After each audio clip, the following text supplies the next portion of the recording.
Hello and welcome back to another episode of Yalla, the podcast of Jewish students brought to you by UJS.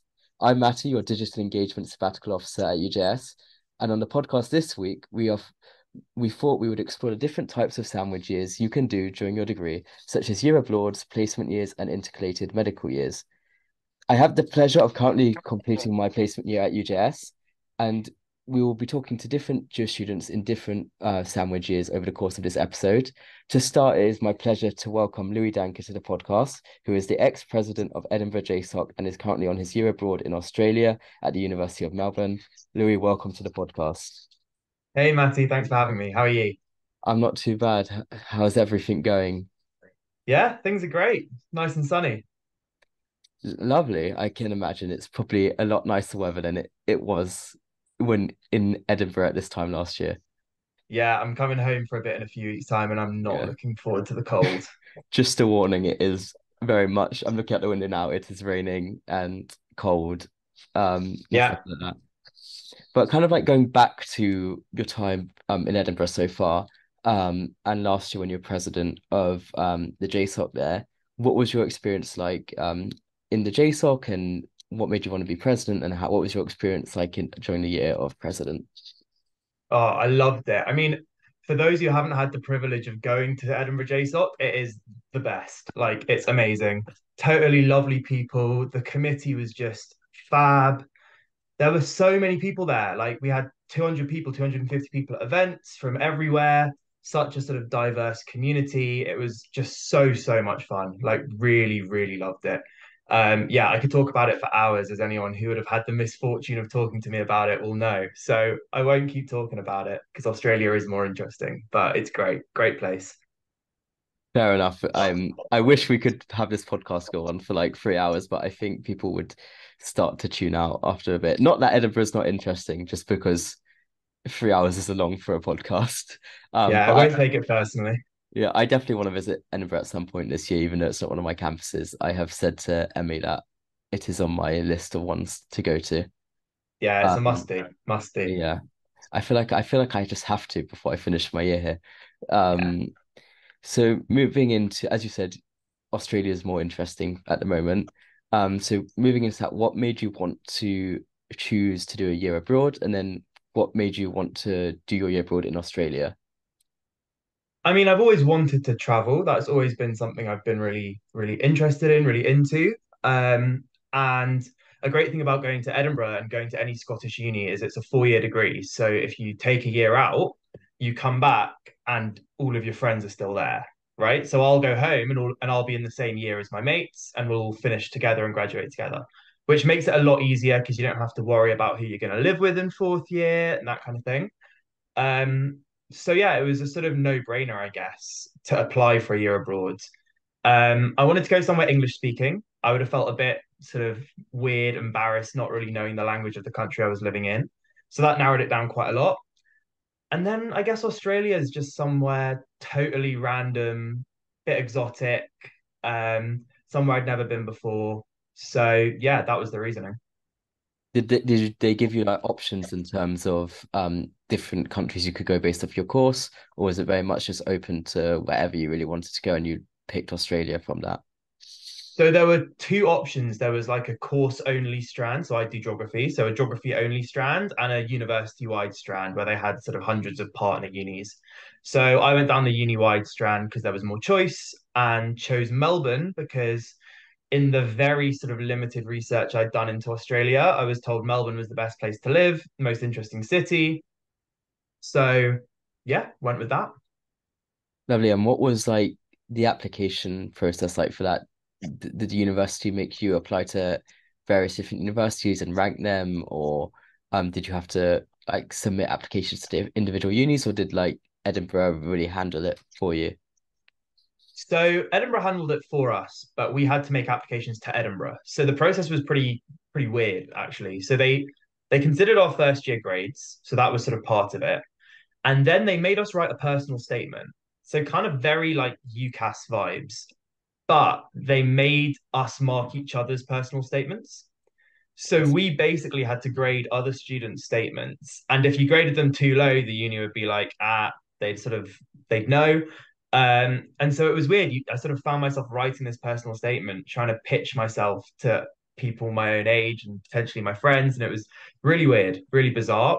But once we got an offer, it was a lot easier because Edinburgh just sort of nominated us to the uni. We just had to give them our details. And yeah, so the process was pretty simple.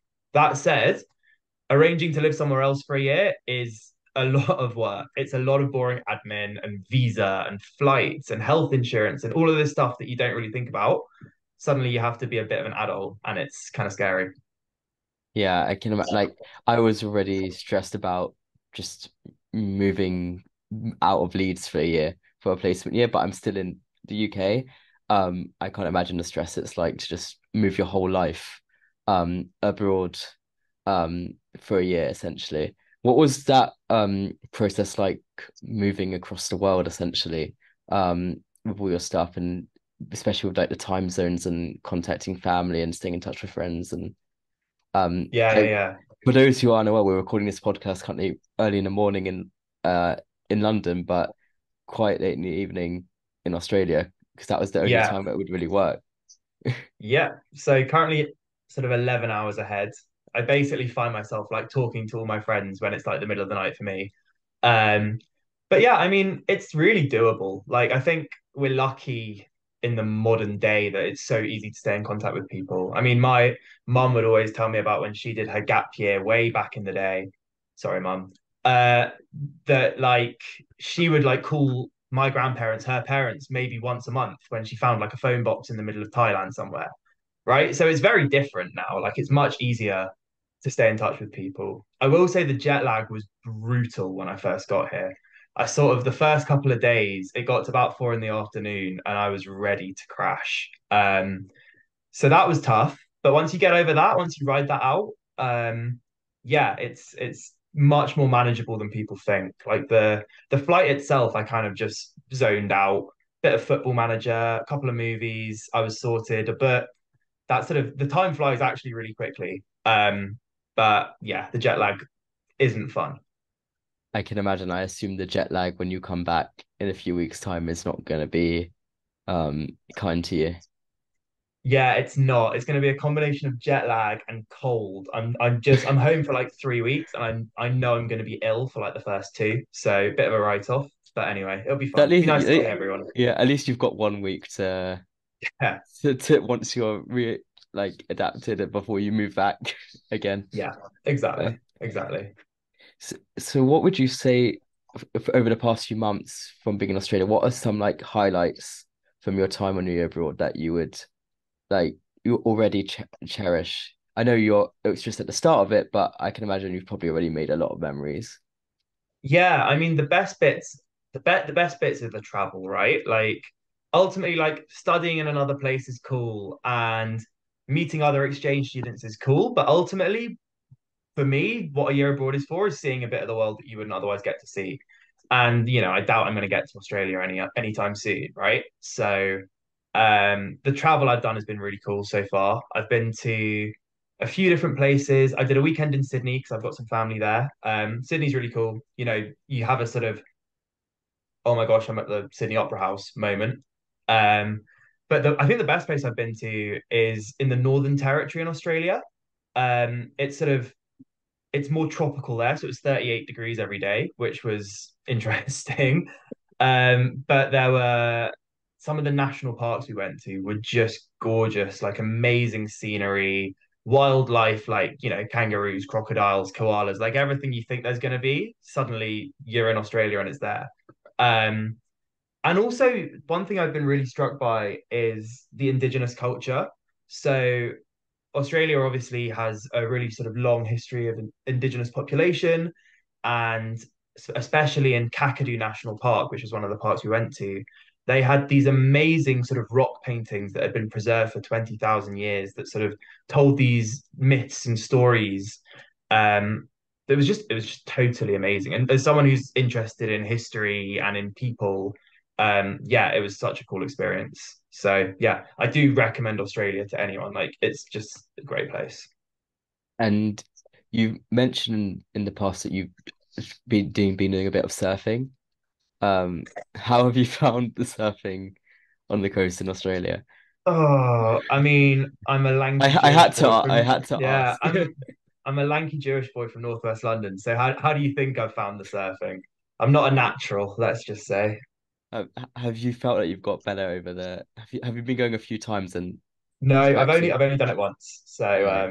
yeah, maybe there's room for improvement, but I don't know. I prefer sitting on the beach, put it that way. Fair enough. I mean, at least you have a beach that you can go to be honest. Whereas This is true.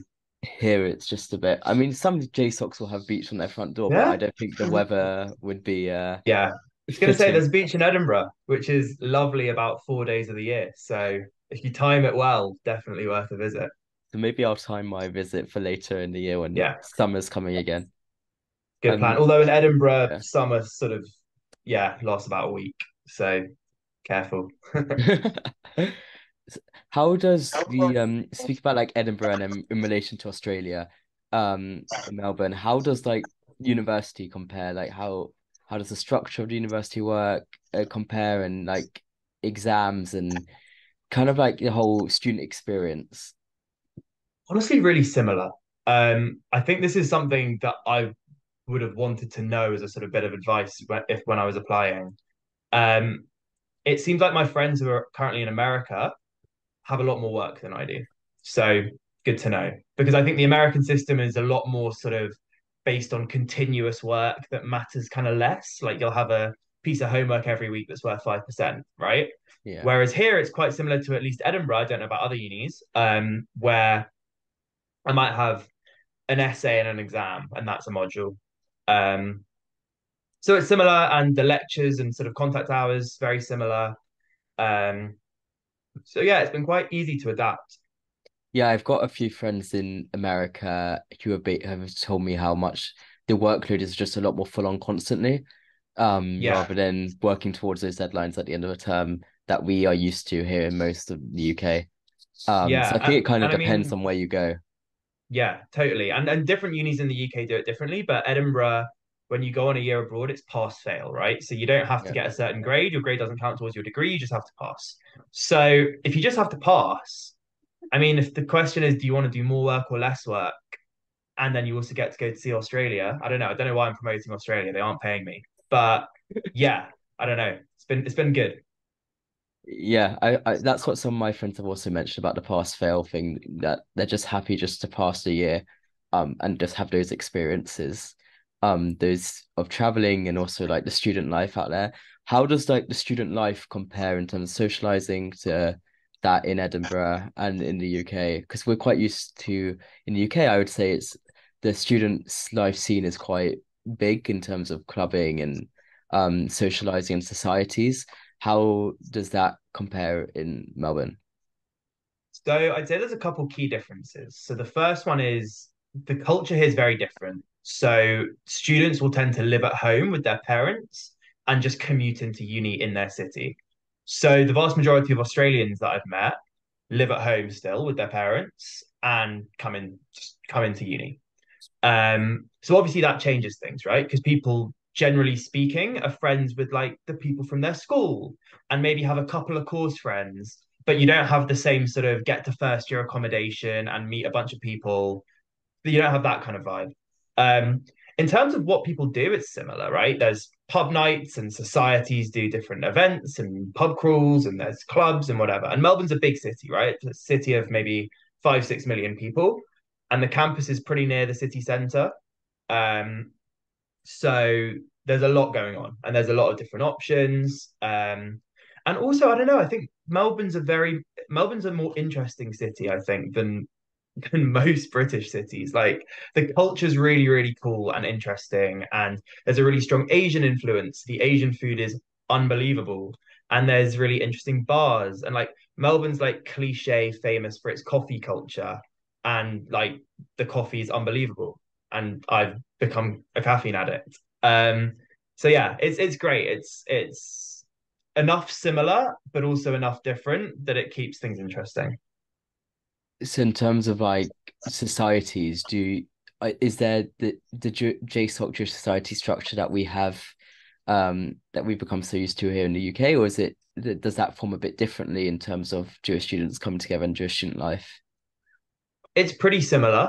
So there's August, as they call it, the Australasian Union of Jewish Students.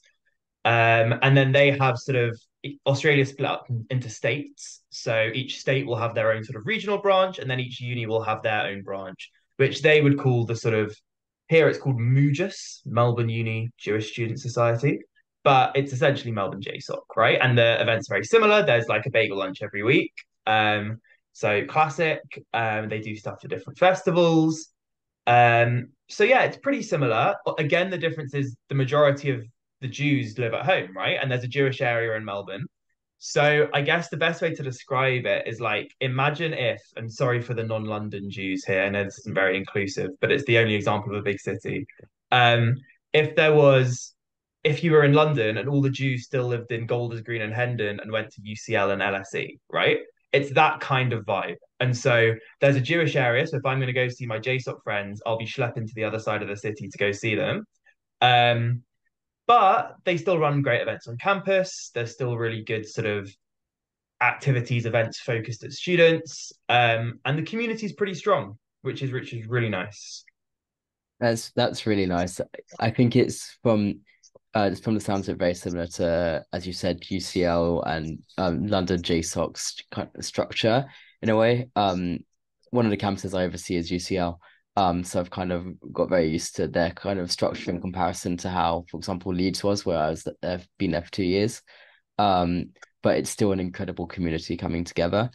Um, in terms of other students on year abroads, um, this is a shameless promo, but something UJS is expanding into and will be launching very shortly is a year abroad network, which will bring together loads of Jewish students who are on year abroads to keep them engaged in Jewish student life in the UK. Um, in addition to all their Jewish student life they're probably experiencing in their cities, but or some cities are better than others, and some don't really have much of a Jewish student life. So our goal is to try and bring that together, and we'll hopefully be launching that very soon. So I'd say keep an eye out on our socials for that. But kind of moving on from that, um, how do you envision now coming back to Edinburgh next year? Because moving on a placement year, even though I'm still very campus orientated in terms of my travels, I feel like it's still going to be very interesting to go back into studies and just going back into student life in Leeds. How do you imagine coming all the way back from Australia into Edinburgh in a year's time? I mean, I honestly haven't given it that much thought yet. Mhm. But I guess I know it'll be exciting. I think, a year is a long time. And so, I mean, I'm already missing my friends in Edinburgh, so I'll probably want to see all my mates, which would be nice.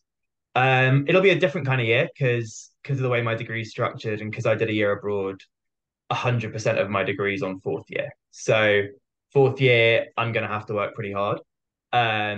So that's another factor.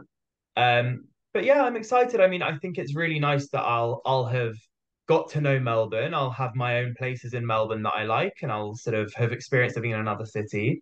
And then I'll get to come back and go back to a place where I've had sort of a great few years. And yeah, I think that's the nice thing about a year abroad. You sort of get a self-contained taste of another place, and then can come back to a network you've already built, especially in Edinburgh when everyone will still be there. So it won't actually be too much different, I don't think. It's really, really interesting. And final question for you. I think the answer is going to be yes, but would you recommend a year abroad to any Jewish students currently considering it? And if so, what are your top tips? Yes, I definitely would. And if anyone has any questions, they're welcome to get in touch with me. However, top tips. I think the biggest thing is, and this I struggled with for a little bit, is it's not a holiday, right? Sort of my only experiences before of going to another country had been a holiday. And so suddenly, like when you're here, it's very easy traveling around and seeing things and staying in hostels and doing this sort of travel thing. The harder bit is when you're going to the supermarket or you're doing your laundry or you're doing all of these things in another country that you sort of don't really think about and don't get your head around. So that the mundane bits are quite tricky. So it's worth just being aware that like you're going somewhere to live. I hadn't fully internalized that. And then another top tip is just sort of throw yourself into everything that you can throw yourself into. I mean, it's like a classic piece of advice that you had before first year, probably. But I think especially when you're in a new place, you're just going to meet a million people and they're all going to be from different places. I've met people from Bangladesh, Italy, Poland, and that's just my flatmates, right? So, I think just be really open-minded, try different things, go surfing, even if you're a lanky Jewish boy from Northwest London. And yeah, I mean, you'll work it out. It won't happen overnight. You won't be like, oh my God, this is the best place ever overnight. But it's sort of you build a life, if you know what I mean. Which is scary, but can be really exciting. I feel like it's when you start to rebuild your life when you first go to university in the first place. And now it's just all over again, making that community. And when once you have it, it's an amazing experience and feeling. Yeah, totally. I mean, there was a bit of me that was like, I've already done freshers. I've already done the small talk conversation of my name, where I'm from, what I'm studying a million times. Do I really have to do it again? But actually, there's something different and quite nice about doing it when you're a little bit older, when people are from all over the world. And yeah, there's just, I don't know. I think it's a really, really good thing to do. So yeah, would highly, highly recommend. Amazing. And just to conclude, we're ending all our podcasts on some quick fire questions with all our guests. So I've got a few quick Okay. fire questions for you. To start with, Australia or Scotland? Oh, um, you got to play to the target audience, so I'll go Scotland. Very, very fair. Um, yes. Okay. We won't tell Australia you said that. Um, Yeah, what, sorry. what is sorry, what's your favorite reality TV show? I mean, I don't, none? Terrible answer, sorry. I think we've had a few people say none before actually. What's your favorite then Okay, TV show in general? The West Wing, hands West down. Wing, great show. Um, what song are you listening to at the moment? What song am I listening to at the Yeah, moment? Put me on the spot. Um, I'll go with something Australian. There's an Australian band called DMAs. They've got a great song called Lay Down, which was a FIFA song back in the day, which I'd totally forgotten about. And since I've been here and tried to listen to Australian music, yeah, that's a good song. Recommend it. amazing. And finally, your favorite Jewish food. I really, really miss my mum's chicken soup. Really miss it. That's first on my list of requests when I get home. As you come in through the door after a really long flight. To be honest, if she can bring a flask to the airport, that'd be great. Well, thank you very much for chatting to us today on the podcast. We really appreciate you taking the time to talk about a year abroad. And I think it's been a very beneficial conversation that will benefit a lot of students who are considering different types of sandwiches. And best of luck with the rest of the year in Australia. And we're looking forward to seeing you back on campus very soon. Thanks so much. Thanks for having me and say hey to everyone in the office for me. Will do. And I'm now delighted to be joined by Jacob Barnett. Jacob was campaigns officer at Leeds JSOC and is currently on a placement year in London at Oracle. Jacob, welcome to the podcast. Thank you very much, Matty, for the introduction, and thank you for having me on the podcast. No, thank you for taking time out of your busy work schedule to come on today. But going more back into your time, I mean, you still are a student, but going into your time as a Mm. student in Leeds, for 2 years, how would you describe your time in Leeds so far? And how was being on JSOC committee in that time? My time at Leeds was very positive. The first 2 years, I really enjoyed them. I left school and did a gap year in Israel, and so when I went to university, I knew that there was a degree of engagement that I wanted to have with Jewish student life. And I knew what JSOC was, and it was only after a while of being in university that I came to really understand UJS as a distinct part of, as the organization that runs JSOCs. And so to see the different leadership options was something that I knew that there was the president, but not really things beyond that. And I really gravitated by speaking to older students in the Jewish community, and there was a couple who really inspired me and encouraged me to go into the role that I did in campaigns officer, and I really enjoyed that. The Jewish community has is really vibrant in Leeds and has offered me many incredible opportunities with a lot of organizations and big social life, and yeah, I've really yeah, would really highly recommend it and have really enjoyed my time. And I look forward to going back next year. Me too, not that I'm biased in any way. Yeah. It's quite funny, we've got two lead students on placement years on this podcast, but I'm Yeah. not complaining. Yeah. Um, Well, no, it's a strong, yeah, strong committee that we had, and me and you working together on it. yeah, I had the pleasure of working with you on the committee. It was a good fun, great year. Thank you, for Um, sure. but now moving into why did you want to do a placement year? I know for me personally, part of me wanted to delay my final year a bit, to still stay a bit of like a student for a while. But also I had a lot of friends going on year abroad placement years, so to just come back and do final year together. And also just the experience of having that work, um, industry experience, and then going back to uni in final year with that experience behind your studies. What made you want to do a placement year? So you raised many of the very good reasons for doing a placement year, and definitely all of those were considerations for me. I think that so I study philosophy, and so it was something that I had the joke answer that I give people sometimes is that I got fed up with answering, so what are you going to do with your philosophy degree? And that's why I decided to do a placement to answer that question. But really I wanted to get some experience before finishing university. I thought that was going to help give me direction to see whether or not the things that I had been interested in were whether or not they were real personal interest or just things that I thought I might like to do. Um, and with many of my friends doing other having like people who I'd spoken to who had really positive experiences on placement years and years abroad, it just seemed. And I remember there was a Chabad leavers dinner, and so many of them stood up and said, "Do placement years and do years abroad." And so I'd already made my decision by then to start applying, but really it was a that really encouraged me hearing the good stories from people after their years abroad. Um, yeah, and I decided to apply and initially actually for summer internships, but I just realized that the year was what I wanted to do to get a real experience in the type of field that I was interested in. And I'm really happy so far with the decision that I've made. And yeah. Lovely. And how did you kind of decide what sector you want to go into? Because obviously you said you do a philosophy degree, Mm.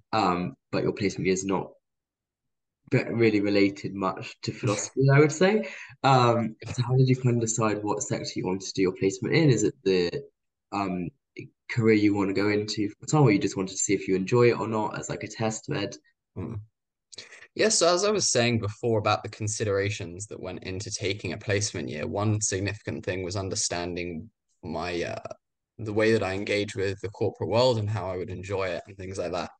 And so I think that I set my sights on being part of a big corporate. It's also the case that the placement years are generally offered by bigger companies who are who want to encourage cohorts of students to come in and then promote them to their graduate programs. And so that lent itself to some of the motivations of that I had in doing a placement year, and specifically for the industry. I applied for many things, as I said, that I seemed interested in and could just develop skills of communication with customers, which to me was the most important skill that I wanted to develop. Skills beyond that, I think, are can be learnt when you're in the role. But being someone who, and actually my manager told me this. He said that the thing that they look for most is someone who they could trust to put in front of the customer. And I think that's a skill that he thought that I had to start with, but something that I really wanted to develop. And specifically with tech, I realized that in whatever I wanted to do after, there were a number of things I was interested in. But in whatever I'd want to do now or later, tech is always going to be an integral part of that.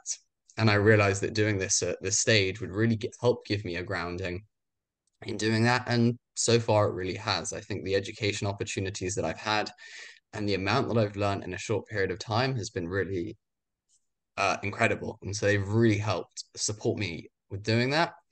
Um, and so maybe the connection isn't obvious, but I think that in the role that I do, there wasn't so much necessary like prerequisite knowledge. And so I have had to push myself and worked hard, but I've managed and I've really enjoyed it so far. Lovely. Yeah, I would also say that the amount I've learned in the last 4 months, 3 months, that at UJS has just been phenomenal. And I think it sounds like any placement year, the skills you learn are just incredible, and much more than what you can learn in a year at uni. Yeah. And best prepare you for the future working world. You mentioned about like applying and the application process. What was the application process like? How did you find opportunities and what you wanted to do? How did you go about applying, and how did you find the constant like applications, interviews, and that everything that comes with that? The application process is not much fun at all. It's really difficult, both beginning from getting the first thing that you have to begin with is just getting yourself organized really, and having your applications ready, your experience, your CV, and getting familiar with how to even do these applications. There's so many different types. So that was the first thing, that just to work on yourself, and that you can't start early enough, really. I think the second part of it, of course, then is there's things that might be clear to you that your experience would lend you towards doing, or might be most obvious to do. Um, and also the things that you'd be interested in doing. And so you have to work that out. But of course, there are times where you have to broaden that to increase your opportunities. And at times you really need to hone in on the things that you're passionate about. And that's what you're going to be most successful in, really spending the time to put together a successful application. The main website that I used, I can remember, was Bright Network. That's the one that was really encouraged. The university were not entirely supportive. They give bits and pieces of information, and there are emails that you can sign up to that you'll receive different opportunities. They're quite generic, but there are different places you can look. But yeah, Brightneck was the main one that I was looking on, and I found a lot of different things there, a lot of tips which were really useful on there for applications. But yeah, the process is really it is a significant distraction. Certainly, yeah, and just in preparation, you're doing sometimes early interviews. So socially, there's a cost. And academically, that if you're splitting your time, the time when you might think that you need to be working, and you actually really want to be doing another application or preparing for an interview or whatever it is, all of these things are skills that I actually developed even before beginning the placement year, just balancing those priorities and really having a bit more strain in my time management. In university, first year it seems you have too much time, and second year, at times it didn't feel like I had enough. So it's a hard process for a lot of reasons, but really one that I benefited a lot from, and totally worth it on this side. Yeah, I completely agree. It's a lot of sacrifice during your second year, especially at like the start, the first term of the year when you're getting all your CVs, cover letters, all that sorted. But I don't regret it one bit. It was definitely worth it. Yeah, and I think when discussing that stress that you have, it was the case that you're never going to avoid this stress, right? It's either going to happen in second year or it's in third year. And third year seems a whole nother level of stress in terms of the academic pressure. And so to me, it seemed worthwhile to bring it forward and to get it out of the way as much as I could. It's obviously going to be there in third year, but hopefully to a lesser extent, and will make it easier for me to manage my time. Lovely. And when you got offered the job at Oracle, what was the process in terms of informing the university? And was there any work you had to do on the university side of things for it? Yeah, so generally with the placement years, you actually have to apply, well, and this is the case with years abroad as well. You actually have to apply when you're applying to university, which means you need to know what you want to do at the age of 17 or 18, which is just overwhelming and another significant thing to be thinking about, or a commitment to make 3 years before you're doing it, which is overwhelming. In Leeds, they're really accommodating that at the beginning of your second year that you can get in contact with your personal tutor, who you're given at the beginning of first year. And I set up a meeting with mine and had a discussion. Of course, it isn't an obvious move of philosophy students to take a placement year. And so that was a conversation that we needed to have, and go through my reasons. And he thought those were good reasons and that I'd benefit from it. And then he put me in contact with the right people to proceed. Um, I was just sent emails of things that I needed to do once I received it, and so there wasn't much support in that period of time. I had my interviews in March time, and by end of March, beginning of April, I think that I had it. Everything was confirmed, which was an amazing relief, like I'll say.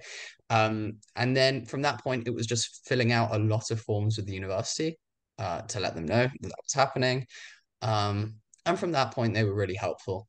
I'm currently in the process of writing up a couple of reports that I need to do for university and to send them off so that I can start to organize my meeting with my placement advisor or tutor, I don't know what the term is, who's going to set up a call with me and with my manager to just check in and see how things are going.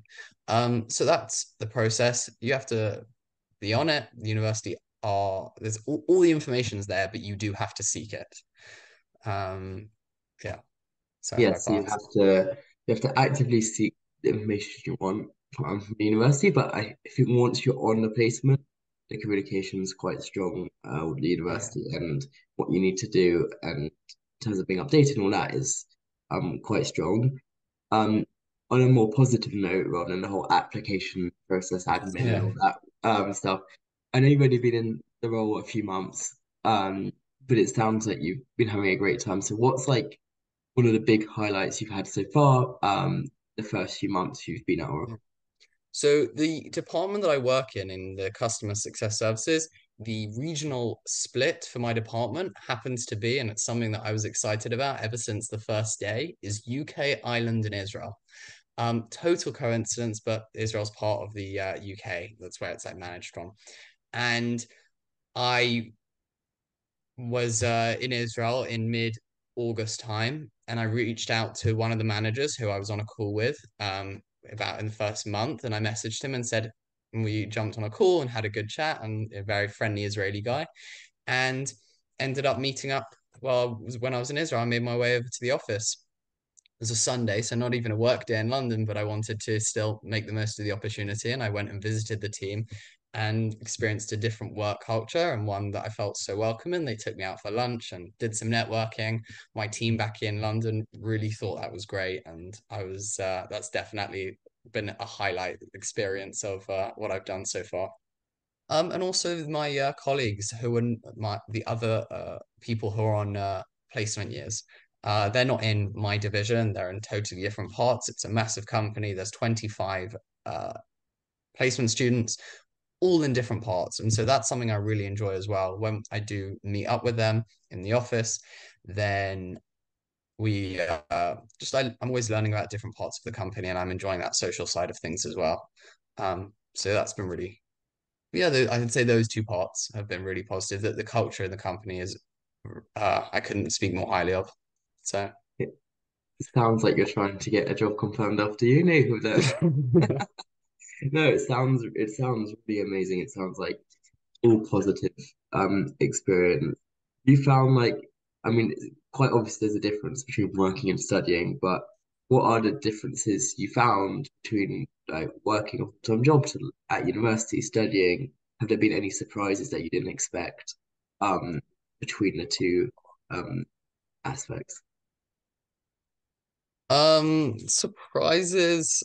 Well, in my degree, a lot of it is working alone, and so just you have fewer number of hours of contact hours of lectures and things. And so it's not necessarily such an organized week. And so that's definitely been a significant change. And I know that's specific to my degree as opposed to others who have much more in-person hours. Um, and so that's definitely something that I've noticed. But no, what I say was the differences are obvious when you're just working with a bigger structure and you're always having to communicate and answer to people and the things that you're doing. I'd say in university, you can sort of work to your own hours of whatever works best for you. And here you have to adapt to other people. And so that's an inevitable part of going into the workplace, but it's something that you have to adjust to that's different from university. And yeah, different people, I guess, constantly being out of your comfort zone, and different new experiences that you're having, which may not be the case as much in university. Um, but yeah, that's been a challenge, but a very positive one, definitely. Um, yeah, so I'd say the differences are definitely there, and I'd say most significantly, it's been the social side of things. My hours are generally very good. I have it's like 9:30 to like 5:30ish that people are leaving the office or signing off. So pretty structured and good hours. But of course, after that, I have a much more like structured amount of free time than I do in university, where you know, it seems all of the time is. So that's been something, and so having to make an effort to see my friends as opposed to living with them like in university, that's certainly a difference. But yeah, it's there I have other friends who are doing placement years and friends who are in London unis, and so that's been really good seeing that I've been able to see them more than I did before. Yeah, I would say from my perspective, I think I mean, the obvious difference is the fact that you're going from a uni timetable, which is very sporadic, to a complete 9 to 5 sort of schedule. Um, and then also having, as you said, that structured free time in the diary and actually having to plan when you want to see people and stuff like that. Whereas like when I was in Leeds, I could just call up someone and be like, "Are you free? Do you want to come around now?" Like and Yeah, chill or exactly. something. It's a lot more having to plan in advance as per your calendar. Yes, Is what certainly. I'm finding. You have to be a lot more organized with your life. Yeah, I see. I think that's a positive though, being a bit more. Certainly a valuable skill to be developing. We'll be going back to these next year, scheduling in, like going to the pub with mates, and it'll be like everyone else will be That's just like, true. "What's going on?" Exactly, yeah. Um, so as we mentioned at like the start of the podcast, the Jewish student life when we're at university is such a big part, a big aspect of our experience there. How have you been staying involved in Jewish student life whilst on your placement year, um, in order to not miss out on that and be ready to kind of go re-enter it next year? Yeah, so I would begin by saying that I've enjoyed, meeting the my friends and my work friends, and that's been really positive new relationships that I've been building and things like that. Of course, it's been interesting, obviously, over the last 3 weeks, almost month now, as things in university have got so much more difficult. A lot of people would say, and the campus anti-Semitism has got so much worse. A lot of people would say that they would really rather, almost not be on campus. It's a difficult place to be. For me, I really would love to be on campus right now, and maybe I'm just saying that not knowing, but of course, I feel that to an extent you're able to be active, and the emotion that we're feeling now, it's difficult to be sitting and not really knowing what we can do with that. And so when there has been the rallies and things like that, I've gone and I've seen people from UJS and other Jewish friends, and that solidarity, which has been a really significant thing over the past couple of weeks. But for me, that's something that I've been trying to do as much as I can, is speaking to people in Leeds and across other universities. I've worked in campaigns for, year and a half or something in Leeds. And so there's still have the desire to help out as much as I can in that capacity. And, that wasn't just a responsibility. It was something, on the committee, it was something that I personally really enjoyed. And so it's been a shame in that sense not to be on in university at this time, but to be helping out with those things. However, we have had the newly established UJS placement year network. And there was a social for that last week, which you organized, which is really nice. So I enjoyed that, and just being with people who my colleagues at work have been really, really supportive. They've been interested in asking questions and really wanted to learn. Um, I told them about UJS before, and so they knew that when they had questions, that for them, I was the only person they really knew who supported Israel. And so the questions, to some to some extent, they were excited to come and ask me because they had nowhere else really to go to hear the other side. And they are open-minded people who wanted to learn. So, but as positive as those experiences have been, being with people who are, feeling something similar in the UJS event was a really positive thing that I felt at the rally, and I felt at the event at the pub, and just speaking to people and having that level of understanding. So that engagement as well has been really positive, and just staying in contact and offering my help as much as I can, really. Your help is very much appreciated, Jacob. I mean, I'm Thank you, speaking on Matty. behalf of people probably on campuses.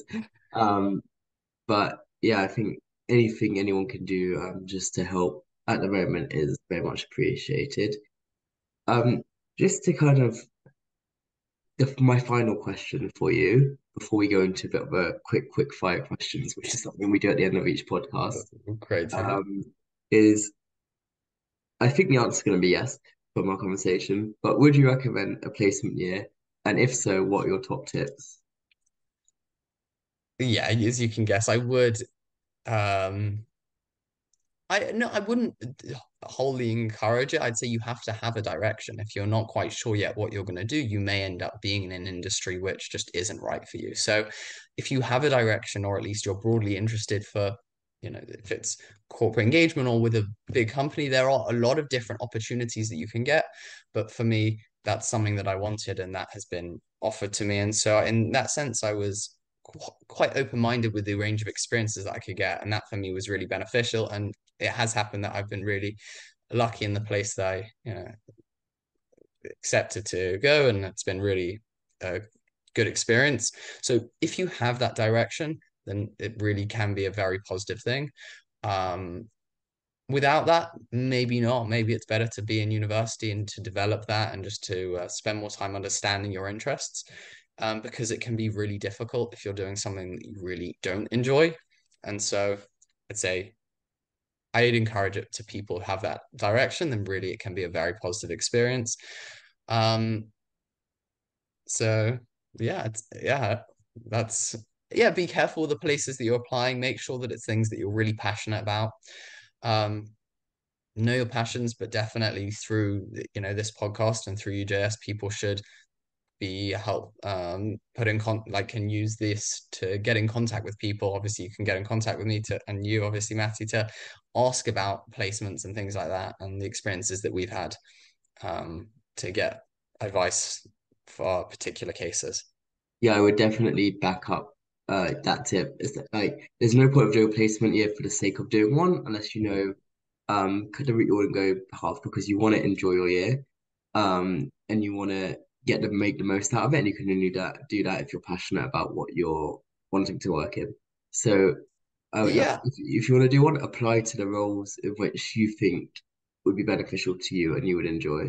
yeah, on a more personal level, I'd say that there are obviously some significant considerations with regards to the social consequence of doing it. It means that you're not with the cohort that you started with, and for some people, that's a shame. Even if you make friends in the year below, it's not going to be, it may just be different to the people who you really started university with. And so I started thinking I would be finishing with certain people, and it's going to be different. And so that's quite a significant adjustment. And as well, just to be prepared for the fact that those are socially what the situation will be in your final year. And yeah, so that's, I think there are those on a personal level, just very significant considerations around that need to be taken into consideration when choosing whether or not to do a placement yet. But if you're prepared and you have those conversations and your friends around you are doing it, then doing like it was the case for me, then it's definitely an opportunity that I'm happy that I took and making the most of. Lovely. And just to wrap up, we end all up.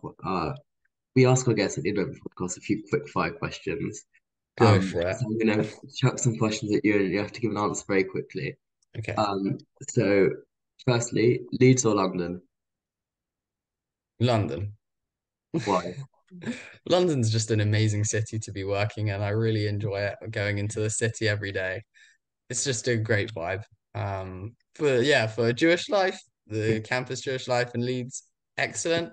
But for for just the city of London, I really enjoy being here.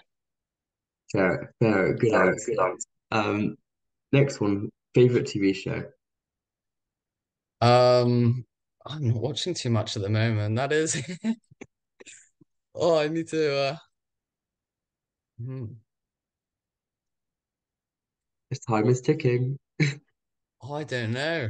You've got me there. I just haven't been watching too much recently. It's been a lot going on, actually. You know, The news channel. Is that? it's been for the last 3 weeks. That's been it. Okay, we'll move on to the next one. What song are you listening to at the moment?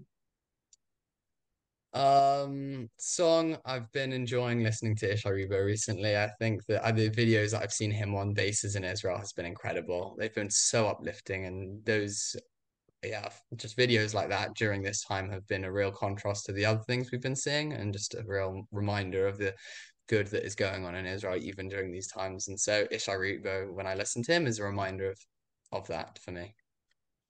Lovely. And finally, what's your favorite Jewish food? Probably Rogalach. I love We've not chocolate had that Rogalach. one yet. That's the first. It's got to be that for me. That's a Yeah, very good choice. yeah. There's not Well, many other places you can get it, so I think it really is quite a uniquely Jewish food. yes. I mean, it's definitely a Jewish food.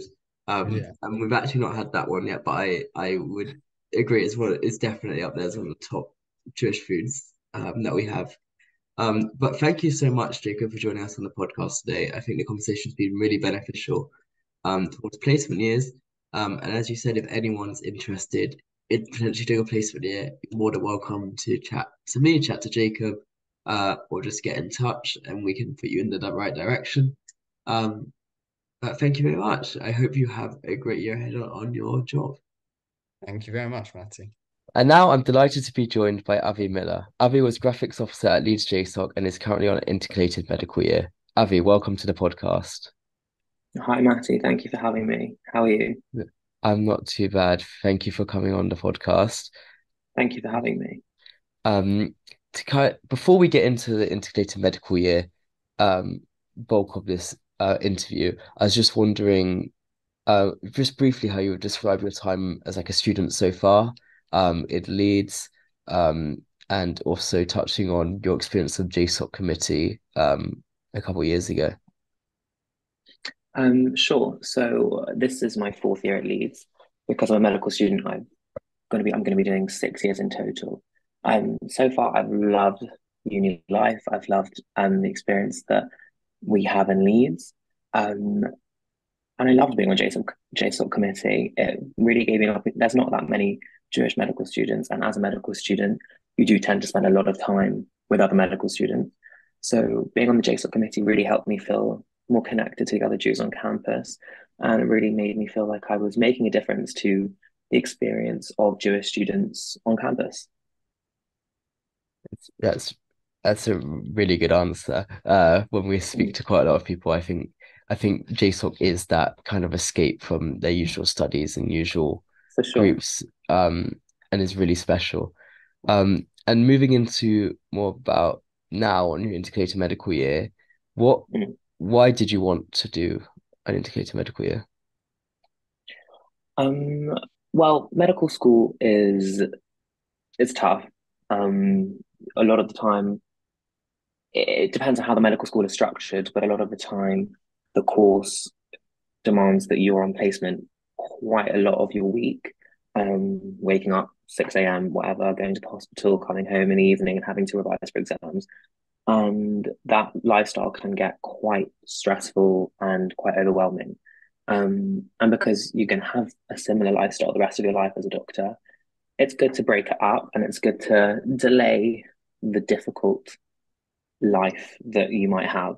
And so I think I was really just looking to intercalate mainly to just have a break for a year, feel like a normal student, experience uni life whilst my friends are still here, whilst my friends from home are still here before they all graduate.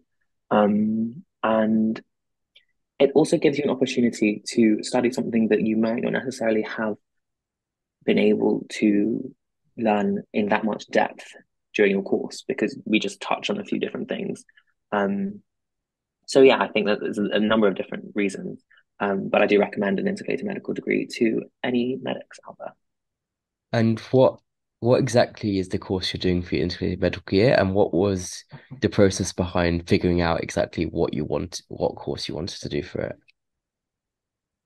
Okay, well, I'll answer your second question first. So the process, I guess, is like I said, finding something that you're interested in that you might not necessarily have had that much of an opportunity to study before, um, and really just taking an idea and running with it and seeing like, how can I, let's say you're interested in X, you look at the list of integrated degrees at your uni or other unis, by the way, you can intercalate at other unis.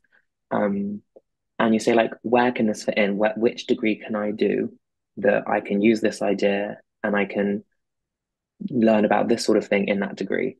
And for me, I really wanted, I like the idea of like studying like hormone therapy and like different and like basically hormone levels within the body. And for me, that topic was came under the degree of physiology. So I'm currently doing human physiology.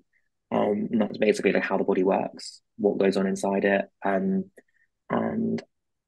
yeah, so you basically just have a think what you're interested in. Does your uni offer it? If it doesn't, you can look at other unis. I actually think it's quite beneficial to maybe go away for a year and come back and finish the rest of your degree after an integrated degree. But yeah. And so the course you're doing is quite similar still to, I would say, a medical degree in the sense it's still about the body just in more specific detail. Can you Mhm. do an integrated medical year in a completely different topic, or does it still need to be Yeah. similar to like medicine and that? Yeah. So most of the integrated degrees that are offered to most students and most unis are science related. So physiology, anatomy, biochemistry or something.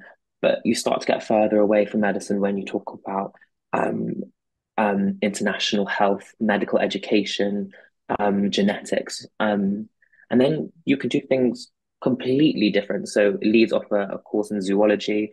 I think Imperial do business management. You just have to look at the unis, you have to look at the websites. There is actually a great resource from Hull York Medical School that has a database of every intercalated degree offered at every uni, both undergrad and a master's, because you can also do your intercalated degree as a master's. Obviously, that's September to September, and it's longer and it's more difficult. But I also think it's very beneficial to come out with a master's. Um, but yeah, so you can intercalate in anything you want, psychology as well. Like it's really interesting. That's really cool. And you mentioned briefly about looking at the list and seeing where you want to apply, what you want to apply for. What is that application process like? Is it similar to when you originally applied to university through UCAS, or is there a more simple route like, and what the requirements you need? Well, it is different for every university. So I can only speak for the process at Leeds, but I'm assuming it's pretty standard. I think we applied for three different programs. You wrote a personal statement, which was like 500 words, not the same thing as a UCAS one, um, for that course, that specific one, and you send it off to the uni. Sometimes if you're doing a master's program, if you're doing a program that requires interaction with other students or like children, for example, medical education, I know that they ask for you to come in for an interview, but it doesn't really matter about your grades. It doesn't really matter what you write in that personal statement because at the end of the day, they've got places on their intercalated degrees. And they want them to be filled up. They don't like medical schools do like their intercalators. So, yeah, so I can't speak for every uni, but personal statement, I guess, is the most difficult part of the application process. Amazing. And what would you, moving into like a more from the boring admin side of it to Mm. probably a more positive question, what has been like the highlight of your year so far? I know it's only a few months in, but what would you say the highlight of your year doing an integrated medical year has been so far? Can I say two? Is that okay? Yeah, sure. So as a medical student, I've never been able to take like a discovery module before. Everything that I've had to learn has been science related or medical related or something in some way. And after a lot of back and forth with the university, they eventually allowed me to do a French module, which obviously I've never been allowed to do before. So I'm really enjoying that. It is a first year module, I think, but it still counts towards the credits, which is good. So I'm enjoying learning the French and like having that back because I haven't actually studied it since GCSE. And then the other highlight, I guess, is my research project. So in physiology in Leeds, we join the final year of the standard undergrad human physiology course. And as part of that, you have to do a research project. It's like a DIS, but some form of like academic scientific publication. And the topic I'm doing, I'm just really interested in. I'm talking about prostate cancer in transgender women, and I'm just finding the research really interesting. And hopefully, maybe I'll get a publication out of it. And I really like my supervisor. And yeah, so two highlights really of the year: French and my research project. Two amazing highlights in just a few months. I'm sure Yeah, you'll have a so far. list of highlights by the end of the year. We'll have to re-record the interview at the end of the year and just spend the whole time talking through the highlights. Um, so you briefly touched on the different, like how you can do a discovery module where you can't do that in your usual medical degree. But what else are like the differences between you found between your current course and the medical degree? And how does it compare? In medicine, once you get to a certain stage, you are not really getting lectures anymore. You're constantly on placement, getting things signed off, learning clinical skills, speaking to patients. But also, we get a list of conditions. We just have to learn everything about those conditions, and that's what comes up in the exam at the end. So we don't actually have any real lectures anymore, really. So I guess one of the main differences is that it's like a normal degree. You go in, you have lectures, you go and do the work for those lectures, you do seminar prep, you have tutorials, which I've never had before.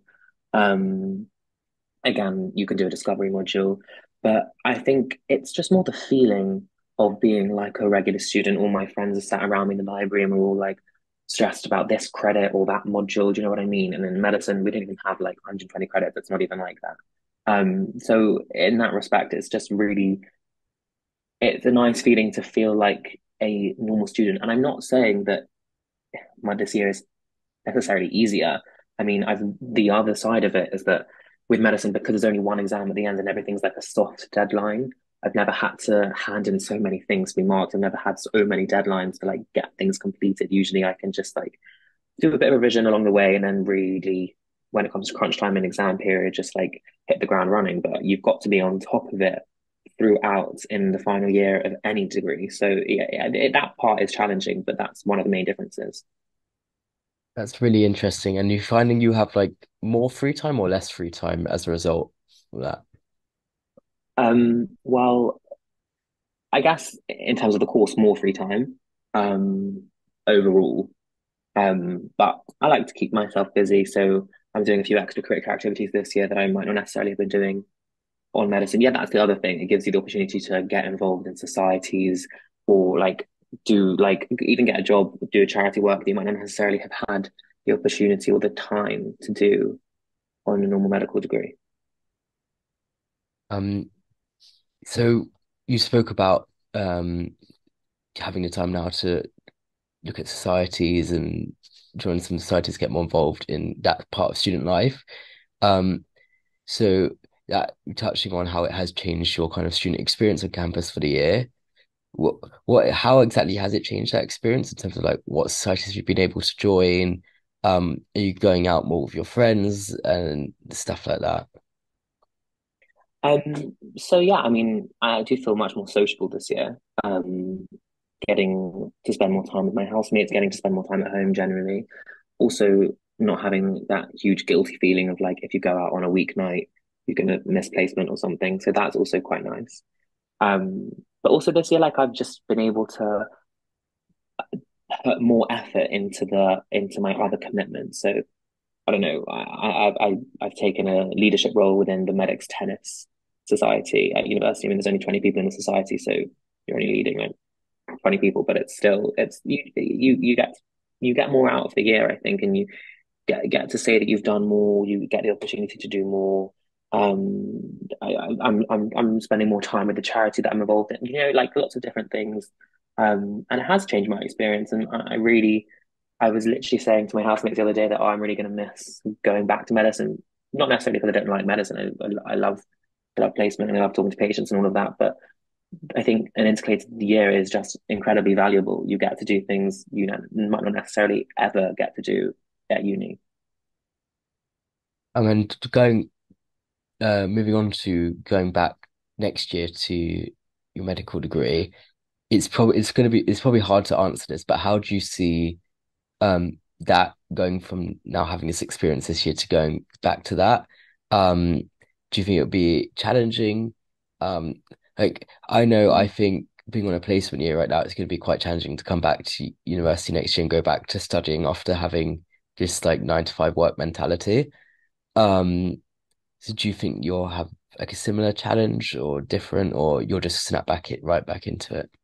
No, I won't snap right back into it. I know I won't. That is it's a bit of an issue, I think, with all people who intercalate, every student every year. But um, I think as long as you spend your time over the summer just like mulling things over, getting back into the feel of, I mean, there are obviously things that you forget, but you learn in medicine, you learn the same stuff every year. You just learn it in a bit more detail. So we still have the concepts there, we still have the basics there, and we still have um like the knowledge there. It's just about like refreshing it.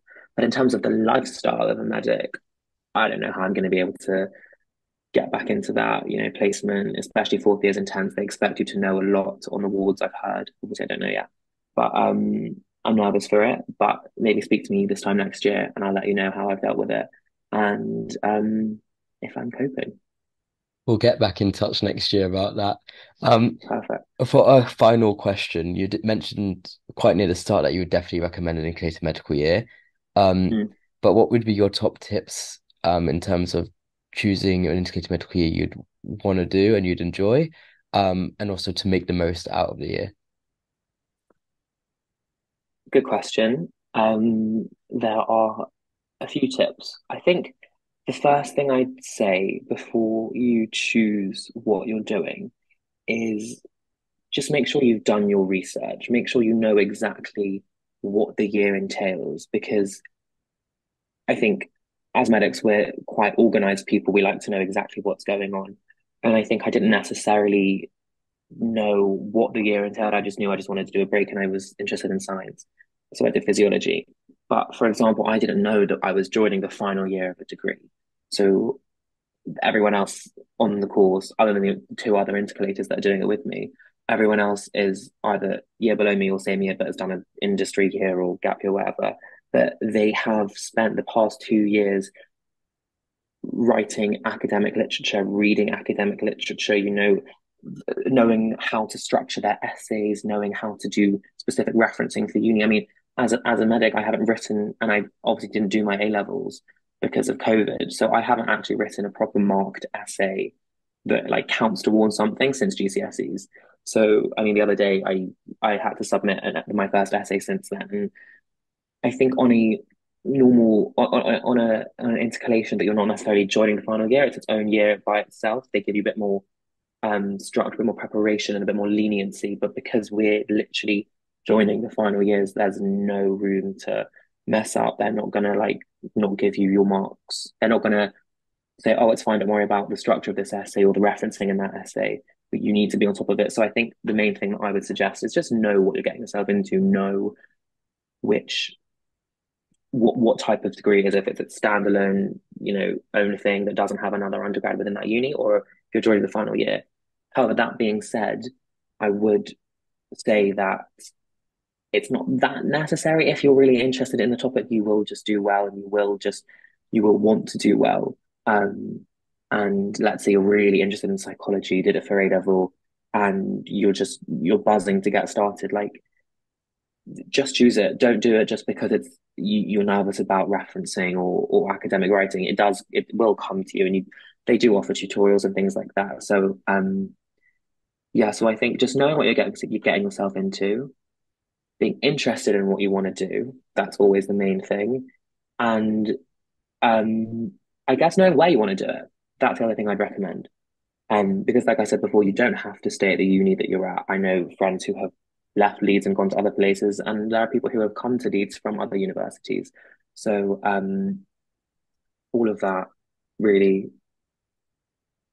builds a big picture of how you choose an integrated degree. But the main thing is to just enjoy it.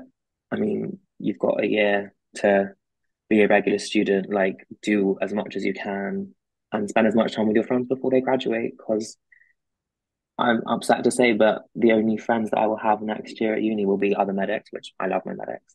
And I guess people in the year below me or 2 years below me who didn't do gap years that I'm still friends with. Um, but yeah, choose wisely, I guess. That's really good advice, which I think is extremely beneficial. Just to finish off the podcast, we ask all our guests a few quick fire questions to kind of Hmm. end on a fun note. So I'm just going to Okay. chuck a few quick fire questions at you and try and answer them as truthfully as you can. First one, do you prefer Leeds or London? London. Uh, Jacob Barnett said the same. Um, Okay, perfect. um, your favorite TV show? Friends. A good choice. What song are you listening to at the moment? Anything. I literally can't even think of a single one. The Friends theme tune, I guess. Good. That's a good answer. And finally, what's your favorite Jewish food? Chicken soup with canadilla, made by my grandma, for sure. Good choice. Well, thank you very much for joining me today on the podcast. And a Thank big you for having me, Matty. no, it's been a pleasure. I think it's been extremely beneficial conversation that will benefit a lot of students considering their next steps Mm. and if they want to do an integrated medical year or not. Um, I also just want to say a big thank you to also Louis and Jacob for joining the podcast today. And thank you for listening. Stay tuned for more podcasts weekly on UGS, Spotify, YouTube, and on social media. And you can stay up to date with everything we're doing via our social media at UGS_UK. Thank you very much.